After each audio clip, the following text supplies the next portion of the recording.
Please.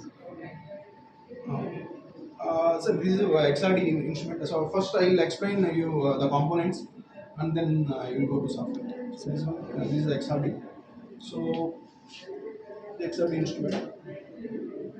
XRD is a very means harmful instrument. So it extracts the radiation.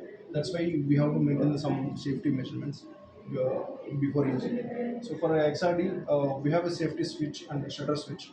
So for the safety switch, if it is safety switch on, then we cannot open the door while sample testing. So we cannot off the switch because sometimes it may open, maybe some hand.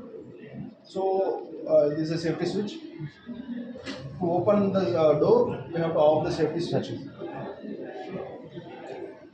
There are these are the main component of XRD. So other components like boards, other sources are there. So this one is X-ray source. So main for instrument means for the diffraction. So we have this one is the X-ray source, and this one is a detector, and this one is sample compartment, and this is sample holder, and this how we have to prepare the sample.